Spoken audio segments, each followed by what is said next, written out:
Programa de opinión de producción nacional independiente, con elementos de lenguaje, salud, sexo y violencia, apto para todo público.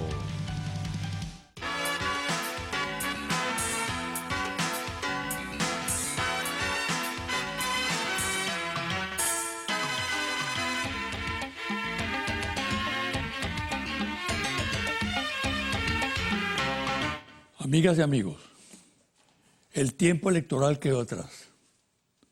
Cerró el pasado domingo 20 de manera impactante, con la victoria de Nicolás Maduro para ejercer el cargo presidencial durante el próximo periodo constitucional. Con la derrota de la abstención y la decisión de sufragar de un porcentaje sorprendente de ciudadanos abrumados de problemas, con una posición que quedó en el esterero, sin política y afectada por la división. También cabe destacar en este final que así como hubo los hechos antes señalados, destaca uno que por razones obvias, entre otras el manejo de los medios de comunicación y de quienes los monitorean, callaron y no fue posible que los informaran a la opinión pública. ¿A qué me refiero? A que entre los derrotados del 20 de mayo está en primer término nada menos y nada más que el presidente de los Estados Unidos, Donald Trump, que hizo cuanto pudo para que no hubiera elecciones y Maduro fuera derrocado. ¿Qué me obliga a hacer esta observación? Simplemente que el gran instigador, junto con los halcones que lo rodean y secundan, fue y sigue siendo el huésped de la Casa Blanca.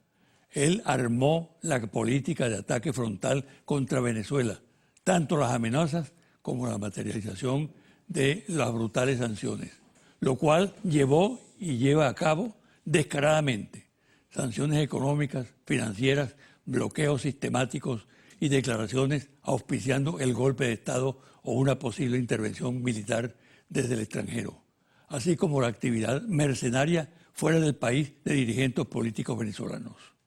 Quería puntualizar estas cosas para testimoniar de esta manera que el evento del 20 de mayo fue algo más que un episodio electoral, que en lo fundamental fue la lucha del pueblo venezolano para defender su independencia y soberanía, agredida por la potencia más poderosa del mundo, y también fue el fracaso de quien convirtió en un problema de honor acabar con el actual proceso de cambio social, político e institucional en América Latina. Abordo otro tema. Terminó, como he dicho, el tiempo electoral y ahora los venezolanos tenemos que ocuparnos de poner en marcha las políticas para atender y resolver los graves problemas de diversa índole que aquejan al pueblo venezolano. Grandes y pequeños problemas. La mayor responsabilidad corresponde, obviamente, al presidente reelecto Nicolás Maduro, que tiene apoyo suficiente de la colectividad y recursos. Estoy claro en el sentido de que el jefe de Estado está consciente de ello, pero un solo hombre, por mucho poder que tenga, no basta para asumir tan gigantesca tarea. Por consiguiente, conviene señalar la importancia que tiene la actitud que adoptará la oposición, lo que queda de esta y otros sectores del país, lo que significa que la tarea tiene que ser de todos sin excepción. Pero este tema lo abordaré en próximo programa. Una pausa y al regresar conversaré con Héctor Rodríguez, gobernador del Estado Miranda y dirigente nacional del PSUV.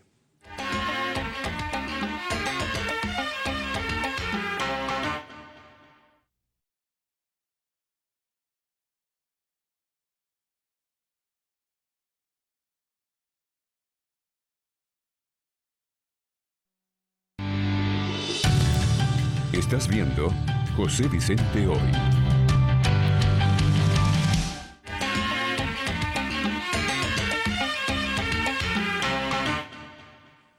Tengo un particular interés en trabajar el tema de la participación de la juventud en la política y en el proceso político venezolano. No lo hago por demagogia, por una exaltación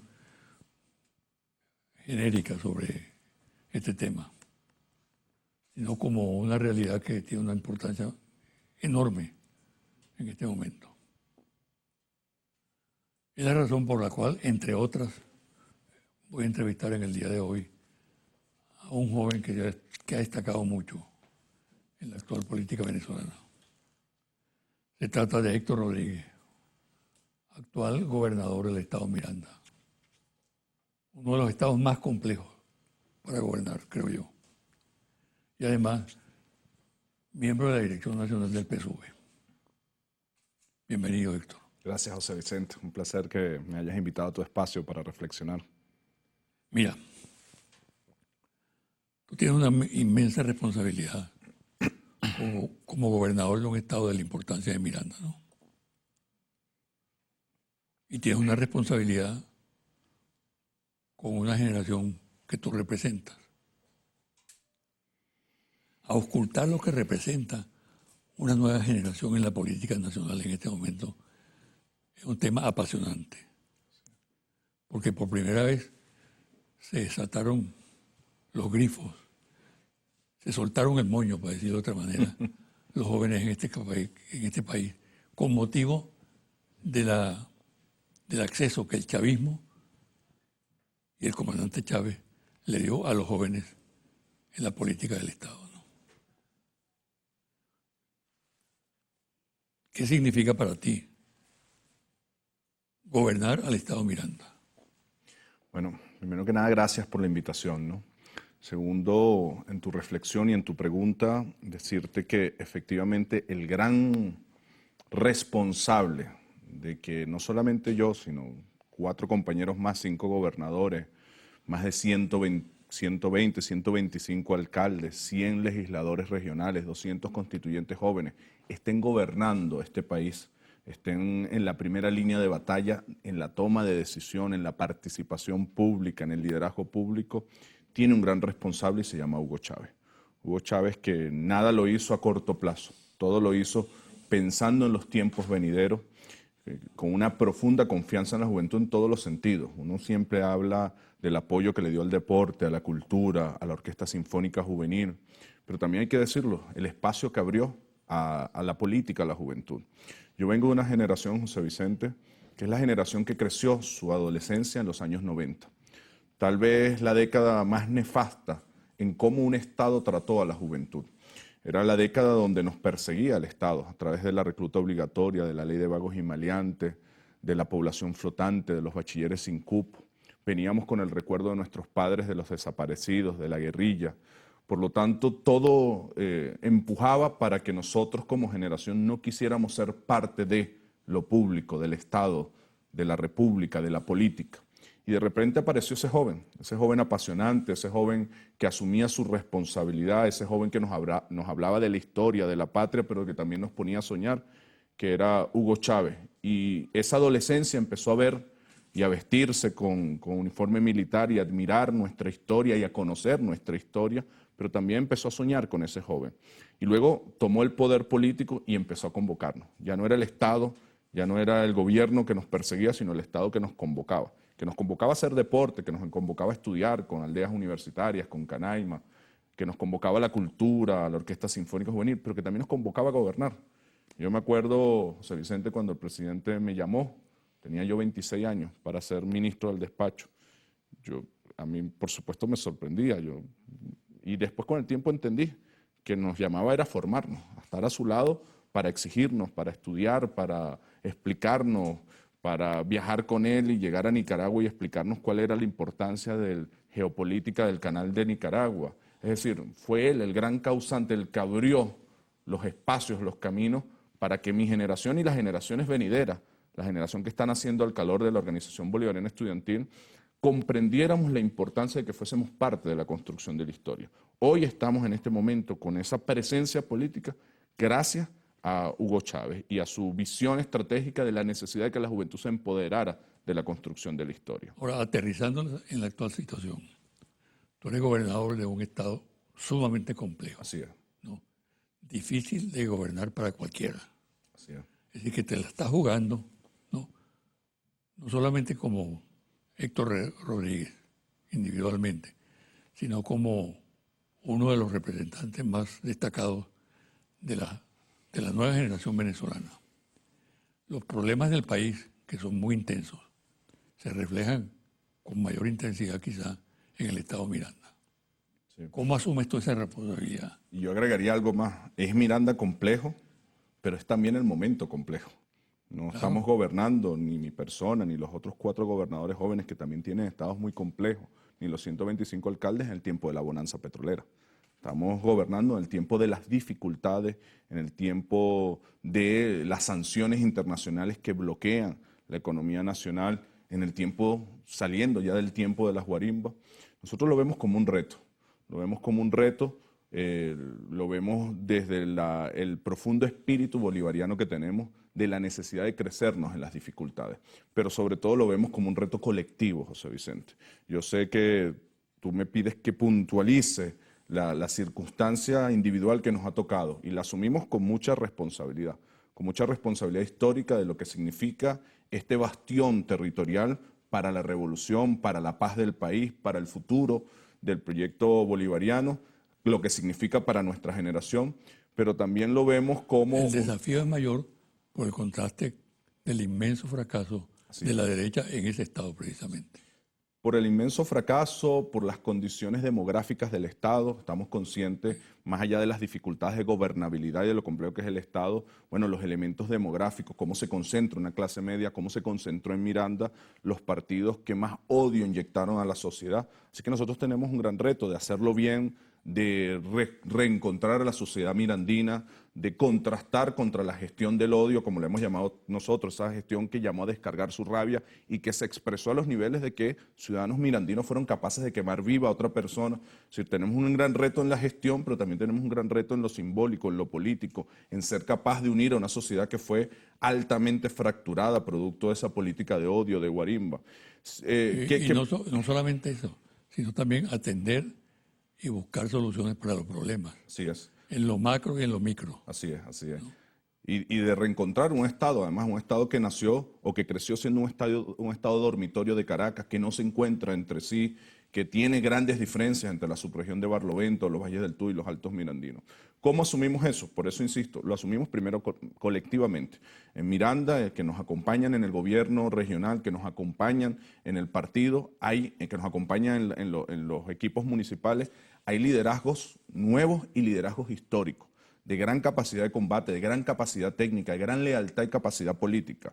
Y nosotros hemos tratado de constituir un equipo más allá de una figura que pertenezca a una generación. Nosotros no entendemos la revolución como una batalla generacional. Hemos convocado a todas a gobernar juntos, a todos los grupos, a todas las experiencias, a todas las intelectualidades, a todas las universidades. Hemos creado un consejo científico con las 58 universidades de Miranda para que nos asesoren, para que nos acompañen, para que nos ayuden a conseguir respuestas creativas a los nuevos problemas que se están planteando. Entonces, primero tenemos una visión colectiva del ejercicio del gobierno. Una visión colectiva en el sentido de convocar a todas las generaciones, a todos los cuadros y a todas las instituciones. Segundo, tenemos una profunda confianza en nuestro pueblo. Todos los problemas que tenemos en Miranda los vamos a resolver con el protagonismo del pueblo. Las victorias que hemos tenido, la victoria en la gobernación, luego en las alcaldías, donde no solamente ganamos todas las alcaldías que tenía el chavismo, sino que recuperamos el municipio Sucre, recuperamos el municipio Carrizal, crecimos en voto. Esta victoria que hemos tenido en la elección presidencial, Miranda fue el estado que más voto dio al presidente, fue uno de los estados que más creció, fue el estado donde tuvo más diferencia entre los votos del chavismo y el voto de la oposición, porque viene un crecimiento, tiene que ver con el protagonismo que han tenido los líderes de calle, los líderes de comunidad. Entonces, ante ese gran reto que tú me planteas, una absoluta confianza en el ejercicio colectivo del poder, una absoluta conciencia de la necesidad de seguirnos preparando y seguirnos formando y de prestar mucha atención a los espacios de reflexión, a las universidades, a los centros de investigación. En Miranda se concentra la mayor cantidad de universidades y de centros de investigación. Perdona, ¿tú crees que ese discurso te lo cree el sector popular, los humildes, que están sometidos a una crisis muy severa? ¿Qué respuesta tienes tú para esa crisis, concretamente en el estado Miranda? No solamente lo creo, estoy convencido de que lo creen. Lo han demostrado en estos 6 meses, lo han demostrado en 3 procesos electorales que me ha tocado acompañar en estos 6 meses. Lo demuestran cada vez que vamos a la calle. ¿Qué respuesta dar a las circunstancias? Primero, que tenemos que apostar a nuestras propias capacidades. Y eso ha sido un discurso que hemos tenido con mucha claridad. No hay respuestas mágicas.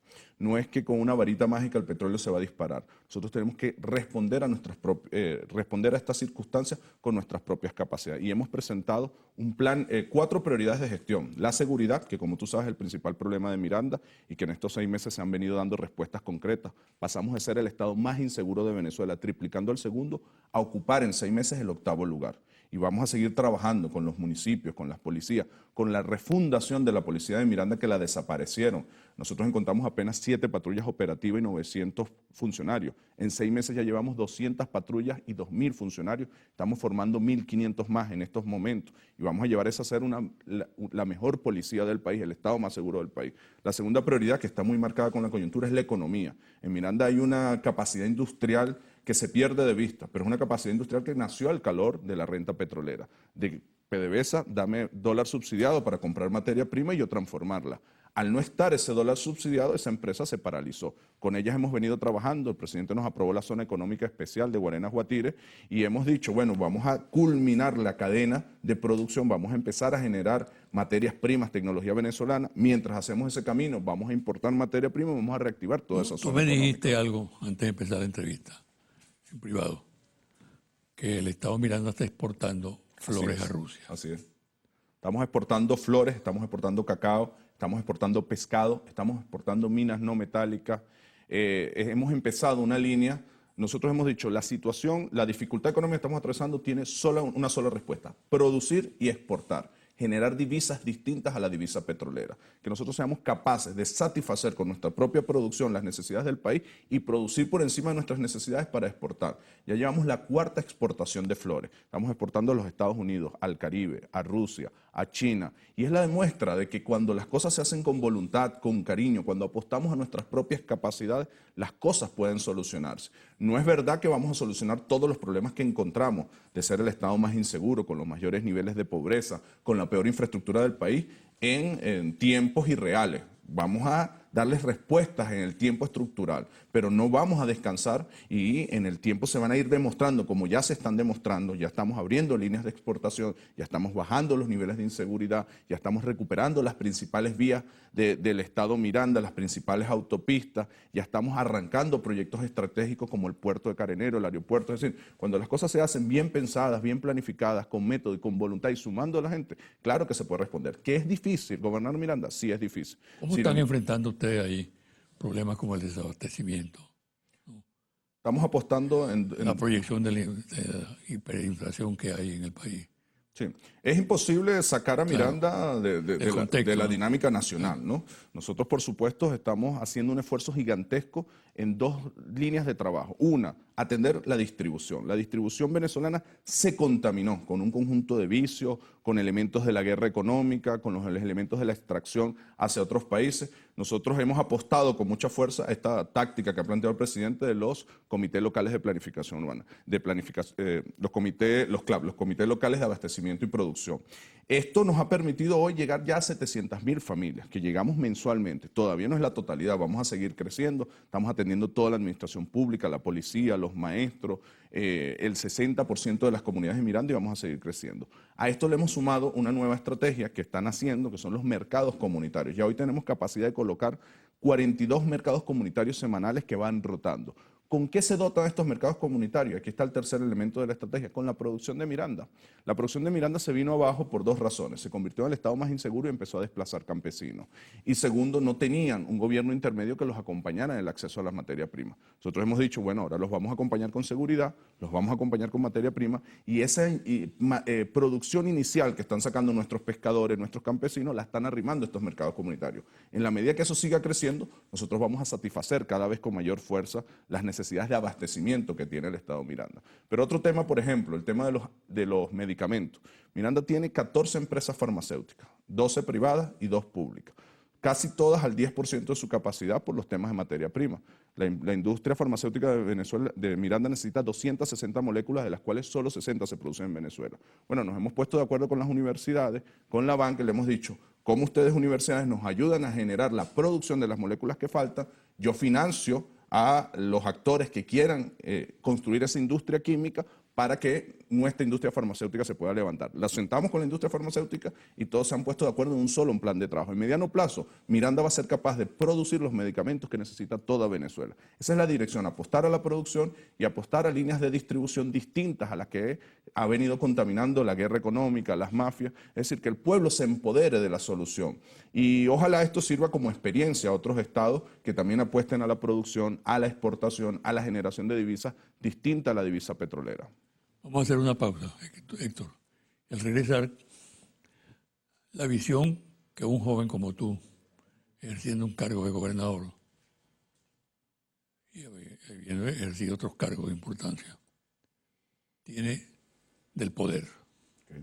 ¿Cómo lo asumen? Seguro. ¿Cómo lo asumes tú? ¿Qué proyección le das? Etcétera. Al regresar de la pausa. Seguro.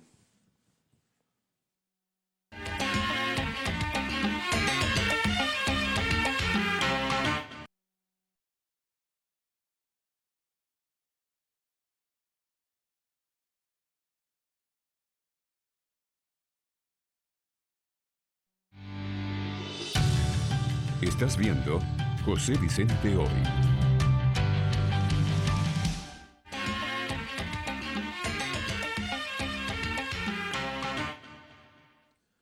Hagamos un pase rasante por el tema del poder, ¿no? Tú decías anteriormente que no se trata de la batalla generacional. Así es. El concepto de generación es muy importante. Lo trabajó mucho Ortega Gasset. Así es. ¿No? Él incluso llegó hasta establecer lapsos. Cada 30 años había cambio generacional. Correcto. No comparto eso, desde luego. ¿No? Pero sí, es indudable que la gente nueva, los jóvenes, aportan, ¿no? Y todo ese aporte depende fundamentalmente de la capacidad que tengan, de lo que hayan estudiado, Así es. ¿no? Etcétera. Tiene la palabra, pues. Bueno, aportan todas las generaciones. Quien piense que una nueva generación tiene toda la verdad, normalmente eso está asociado a que esa generación no ha tenido que tomar decisiones. Entonces, por eso también esa imagen de que las nuevas generaciones son más puras o más limpias. No es que todavía no ha tomado la decisión. Cuando empieza a tomar decisiones, alguna se va a equivocar y aún siendo correctas, a alguien no le va a gustar. Por eso yo no creo que la política sea una lucha generacional. Yo creo que la política son modelos, son proyectos políticos, es lo que te convoca. Por eso tampoco creo que el poder sea los cargos. El poder está lleno de muchas ilusiones, de muchas caricias falsas, de muchos espejismos. Uno de ellos, los cargos. Mucha gente asocia la lucha por el poder es la lucha de los cargos, y no es así. El poder para mí se resume en la capacidad de hacer. ¿Y hacer qué? Dependiendo del proyecto que tú reconozcas, que conscientemente defiendas. Para nosotros, el proyecto es el proyecto de Bolívar, el proyecto de Chávez, el proyecto que Bolívar hablaba en su reflexión después de la primera caída después de la caída de la Primera República, de un gobierno que aterrice, de un gobierno que no puede ser aéreo. Después de la caída de la Segunda República le agrega, bueno, de un proyecto latinoamericano, de equilibrios en el universo. No es posible una pequeña patria latinoamericana aislada. No va a sobrevivir ante la vieja Europa, ante los imperios crecientes. Y luego agrega en el discurso de Angostura, bueno, que genere estabilidad social, estabilidad política, felicidad social, seguridad social, que no es un concepto, casi todos los teóricos terminan diciendo que es un concepto que nace después de la Segunda Guerra Mundial, con todo el desarrollo del estado de bienestar, no es un concepto altamente bolivariano. Entonces, cuando uno habla soy bolivariano, no es algo en abstracto, no es hacerle pleitesía a una estatua de bronce, no, son ideas concretas de cuál es el papel que debe jugar el Estado, de cuál es la geopolítica que tú defiendes. A nosotros nos convoca ese proyecto. Y el poder está, tendremos o no tendremos poder en la medida en que seamos capaces o no de hacer realidad ese proyecto. Si nosotros logramos hacer en nuestros tiempos históricos una patria latinoamericana que juegue en equilibrio en el mundo, que cambie la correlación de fuerzas geopolíticas, un sistema de gobierno que genere estabilidad política, seguridad social, felicidad social, que sea un gobierno del pueblo, popular, con protagonismo, en esa medida habremos dicho sí, lo hicimos. Por lo tanto, tuvimos el poder, es decir, la capacidad de hacer lo que nos convocaba, lo que nos agrupaba, lo que nos reunía como colectivo. Yo entiendo el poder como esa fuerza, esa capacidad de hacer las cosas el proyecto que defiendo, el proyecto en el cual milito y en el cual estoy seguro militan la mayoría de los pueblos latinoamericanos. Yo sí creo en esa tesis del fuego sagrado de Bolívar, de que la mayoría de los latinoamericanos queremos esa patria grande, esa patria soberana, esa patria digna, esa patria justa. Un dirigente latinoamericano muy frustrado por experiencias muy traumáticas, llegó a decir: ¿el poder para qué? ¿Para qué es el poder en tu concepto? Para transformar, para hacer realidad los sueños. Creo que ese dirigente en su reflexión entendía el poder como los cargos. Y hay que tener cuidado con eso. Después de la última victoria del presidente Nicolás Maduro, he escuchado y he leído algunos análisis donde dicen: ya tenemos todo el poder. No, tenemos parte del poder político. Tenemos las gobernaciones, las alcaldías, la presidencia, pero están los medios de comunicación, está el poder económico, el poder entendido como la capacidad de Y hacer... esa acumulación de poder no es perversa. No, dependiendo del objetivo en el que la direcciones. Si tú tienes poder para oprimir, si tienes poder para castrar, si tienes poder para hacer daño, para hacer guerra, por supuesto es perversa. Ahora, si el poder lo tiene el pueblo para sus angustias, para sus proyectos, para sus sueños, para sus propuestas colectivas de generar libertad e igualdad, no es perversa. Alguna reflexión que hacía el fusil es perverso, depende si es para defender el pueblo o es para hacerle daño al pueblo. El poder tiene que estar al servicio de las grandes mayorías, el poder tiene que estar al servicio de las grandes libertades, el poder tiene que estar al servicio de los grandes proyectos. Y por supuesto nosotros tenemos que hacer todo el esfuerzo, todo, sin ningún tipo de miedo, para que el depositario, el dueño del poder sea el pueblo que direcciona su futuro. Ahí estamos viendo lo que está pasando en parte de América Latina, cómo se utiliza el poder, por ejemplo, para los tarifazos en Argentina, o cómo se utiliza el poder para castrar la democracia en Brasil, o cómo se utiliza el poder del imperialismo para generar guerras. Por cierto, todas las guerras son en países energéticos y petroleros.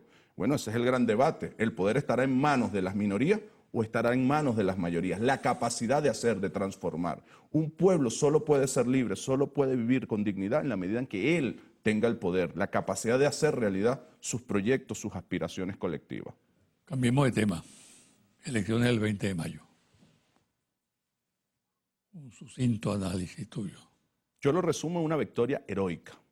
Yo creo que el presidente Nicolás Maduro merece tener el título o compartir el título del hombre que se crece en las dificultades.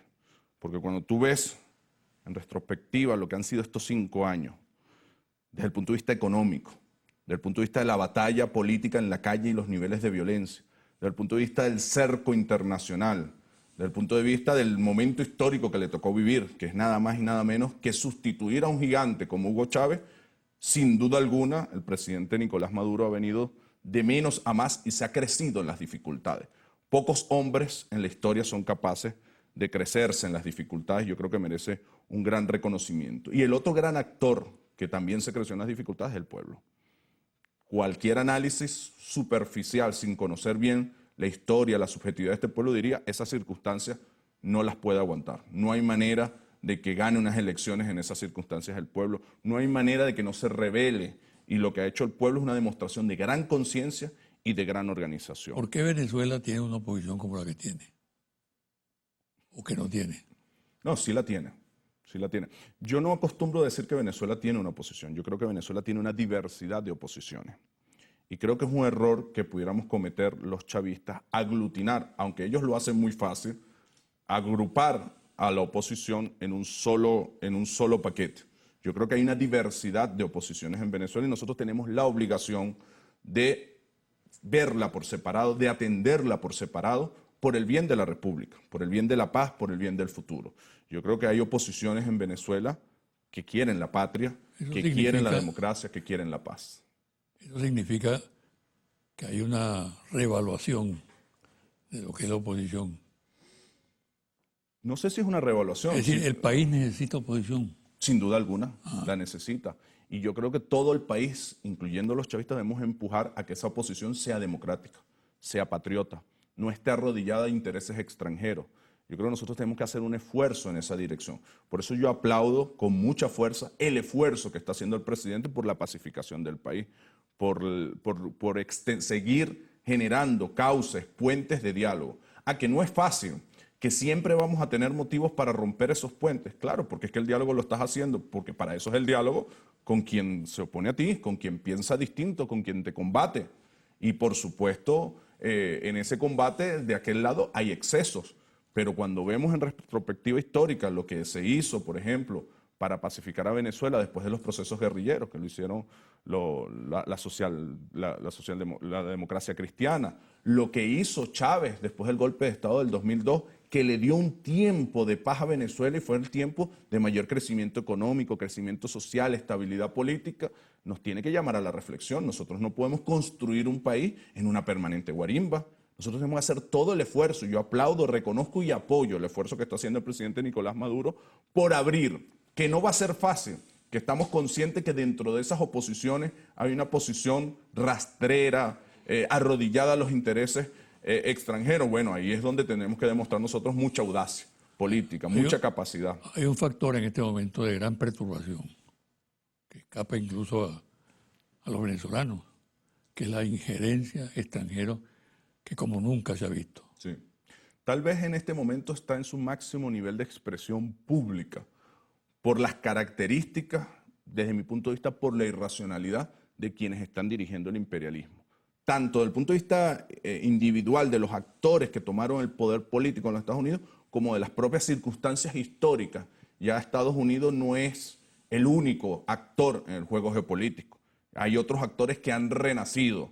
Ha renacido Rusia, ha crecido China como elemento económico. Ahí están los BRICS con sus dificultades. Hay una América Latina distinta. Puede ser que hayan dado un golpe de Estado en Brasil, que bueno, Argentina se haya alineado a estos países que se sientan en la alfombra a mover la colita, pero los pueblos de América Latina no son los mismos de los 90. La subjetividad de que se acabó la historia ya no existe, hay pueblos combatiendo. Entonces el mundo es distinto y si tú combinas ese factor de que Estados Unidos como imperio, porque el problema de nosotros no es contra la cultura norteamericana, su universidad, su ciencia, es contra la característica de imperio. Si sumas que siente ese imperio que está perdiendo control del mundo y además está gobernada por los halcones, por el Ku Klux Klan, por los sectores más irracionales, eso hace una virulencia en el discurso y en la forma de actuar muy irracional. Pero sin embargo, cuando no están gobernando los halcones, sino las palomas, la situación es la misma. Los golpes de Estado en América Latina también se dieron con Obama. Honduras, Haití, Paraguay, Brasil. Así que nosotros tenemos que tener conciencia de dos cosas. El imperialismo existe y siempre vamos a tener que interactuar con él consciente de que es el imperialismo y fortalecer nuestros organismos de seguridad, nuestra conciencia colectiva, nuestra organización popular. Y lo segundo que tenemos que tener muchísima conciencia es que nos toca en esa realidad de que existe el imperialismo batallar y avanzar. Nosotros no podemos decir, bueno, cuando ellos alzan mucho la voz es cuando nos tenemos que preocupar. No, eso siempre va a existir. Nosotros tenemos que tener una conciencia. Y eso se suma a que Venezuela es la principal reserva petrolera del planeta. No de gratis, José Vicente, las guerras, Irak, Siria, Libia, Afganistán, todas, tal vez todas tienen la misma narrativa. Hay violación de derechos humanos, no hay democracia. Yo no voy a entrar en esa discusión. Yo voy a preguntar si después de la invasión a Irak hay más democracia y más derechos humanos. Yo quiero preguntar si después de la invasión a Libia hay más democracia y más derechos humanos. No la hay. Por el contrario, hoy en la Plaza Verde de Libia, donde montaron esa gran falsa, están vendiendo a las personas afrodescendientes amarradas como esclavos y ningún medio dice nada. El problema de fondo de Irak, de Libia, de Siria, de Afganistán, no es su democracia, no es sus derechos humanos, es que tienen petróleo. Y Venezuela es la principal reserva de petróleo del planeta. Y los venezolanos, las venezolanas, tenemos que aprender que vamos a tener la principal reserva del planeta y que el imperialismo va a existir. Y tenemos que construir un sistema político que permita democracia, que permita una oposición racional, defendiendo siempre nuestras reservas petroleras que deben seguir siendo administradas de manera soberana y trabajar de forma digna, con respeto, con carácter, con coraje, con método, como decía Bolívar, con modo, a atender el imperialismo que más tarde que temprano va a tener que desaparecer, porque la humanidad no lo va a aguantar. La humanidad está levantando, tiene conciencia, está batallando y a nosotros nos toca jugar un papel en esa realidad geopolítica. A un costado del país aparece un vecino con mucha agresividad, Sí. en plan satelital del imperio. ¿De cuál de los dos costados me estás hablando? El costado este. Yo diría ¿Qué que piensas de la actitud de Santos? es igual que la actitud de Bush. Vive. Que Santos era su ministro de Defensa cuando bombardeó Ecuador. Es la oligarquía colombiana. Ahí, después que asesinaron a Sucre, la oligarquía ha gobernado siempre. No es lo mismo que el pueblo colombiano. Ese pueblo que tenemos aquí en Petare, que se vino huyendo de la guerra. Ese pueblo que recibió con amor a Bolívar y a Chávez. Nosotros, sin prejuicio, pero con absoluto realismo. Hay una oligarquía colombiana que se niega, que se ha negado históricamente al proyecto bolivariano. Bueno, aprendamos a convivir, a ser más fuertes, a organizarnos popularmente, a tener mayor inteligencia y a tener mucho realismo.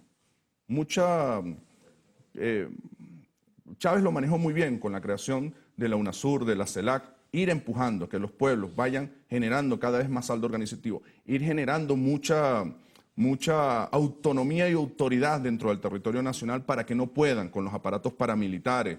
Por ejemplo, lo que nos pasó en Miranda, eso es una autocrítica que nos hacemos. Es verdad, ellos gobernaron 9 años el territorio mirandino, gobernaron 9 años el municipio Sucre, pero nosotros no podemos permitir bajo ninguna circunstancia que los aparatos paramilitares de Colombia tomen control de los territorios barloventeños, de los barrios del municipio Sucre, como lo tomaron durante 9 años. Eso nos obliga a reflexionar sobre nuestros sistemas de seguridad, nuestra organización popular, porque es una realidad que existe ahí. Ahora, yo creo profundamente, tengo profunda fe en los pueblos latinoamericanos, en el pueblo colombiano, que va a retomar con mucha fuerza una nueva ola del proyecto bolivariano, de la unidad latinoamericana.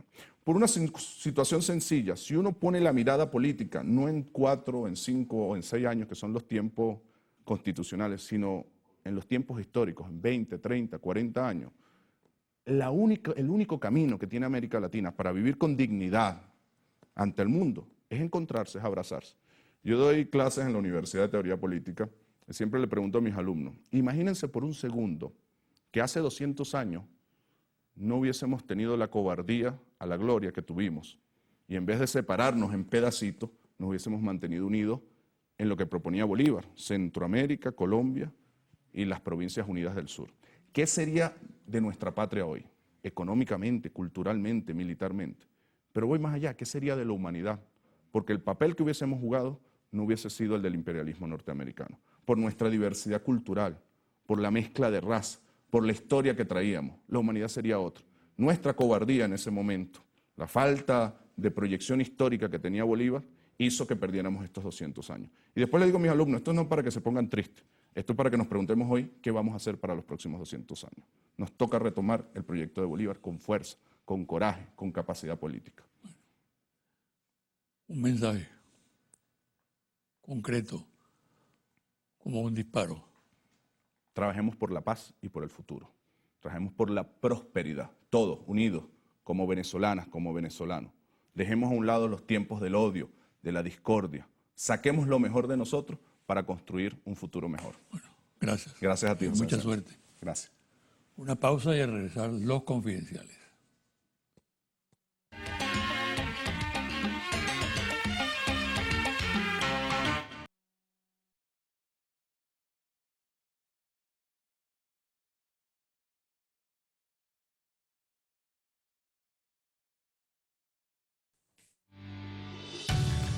Estás viendo José Vicente Hoy.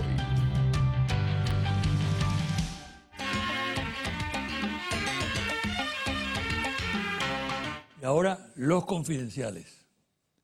Los organismos de seguridad e inteligencia del Estado venezolano han avanzado mucho en los últimos tiempos respecto a las investigaciones que efectúan sobre la actividad desestabilizadora que realizan sectores políticos, sociales y empresariales en el país y la movilización injerencista del gobierno norteamericano y sus aliados. Cabe señalar que esos organismos se han tecnificado y adquirido un alto nivel de competencia y profesionalismo.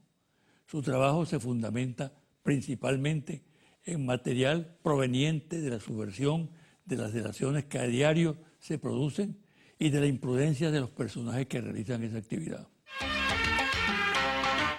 La inteligencia militar, por ejemplo, se alimenta de las confidencias provenientes del mundo castrense, de los errores en que incurren oficiales que han sido contactados por el personal que actúa al servicio de la conspiración y de organismos extranjeros como la CIA, agentes del Pentágono y equipos que emplean en esas labores a organismos como el DAS de Colombia. Actualmente está muy claro que la conspiración contra el gobierno venezolano está bajo el control de expertos norteamericanos que actúan en estrecha relación con la embajada de esa nación en Venezuela y que tutelan también las operaciones de la inteligencia colombiana. Particularmente es interesante el caso colombiano. La oligarquía de esa nación que controla el poder tiene un objetivo que siempre ha estado en sus planes: ejercer dominio sobre Venezuela, debilitar a su Estado. Todo en función de sus aspiraciones anexionistas expuestas por historiadores y geopolitólogos en universidades, en libros y en otras fuentes fundamentales. La actividad subversiva contra Venezuela, promovida por el presidente Juan Manuel Santos y también por el uribismo, denunciada por el presidente Nicolás Maduro, es reforzada con la incorporación oficial de Colombia a la OTAN en calidad de socio global, concebida fundamentalmente como alianza de cooperación militar. Todos estos pasos extreman la peligrosidad en materia de seguridad para el Estado venezolano. Confidencial al cierre, Interlaces, Monitor País, Interlaces Confidencial. Ficha técnica, 1.580 entrevistas directas en hogares en todo el país desde el 25 de abril al 11 de mayo. Resultados. En general, ¿usted está de acuerdo o en desacuerdo con que prosiga el diálogo entre el gobierno nacional y la oposición después de las elecciones presidenciales? Gane quien gana, 79% de acuerdo, que prosiga el diálogo, mientras 19% está en desacuerdo. ¿Cuán importante considera usted que es ahora el diálogo entre el gobierno bolivariano y la oposición? Muy importante, algo importante, poco o nada importante.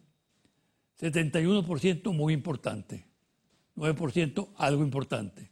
Total 80%, 4% poco importante, 14% nada importante.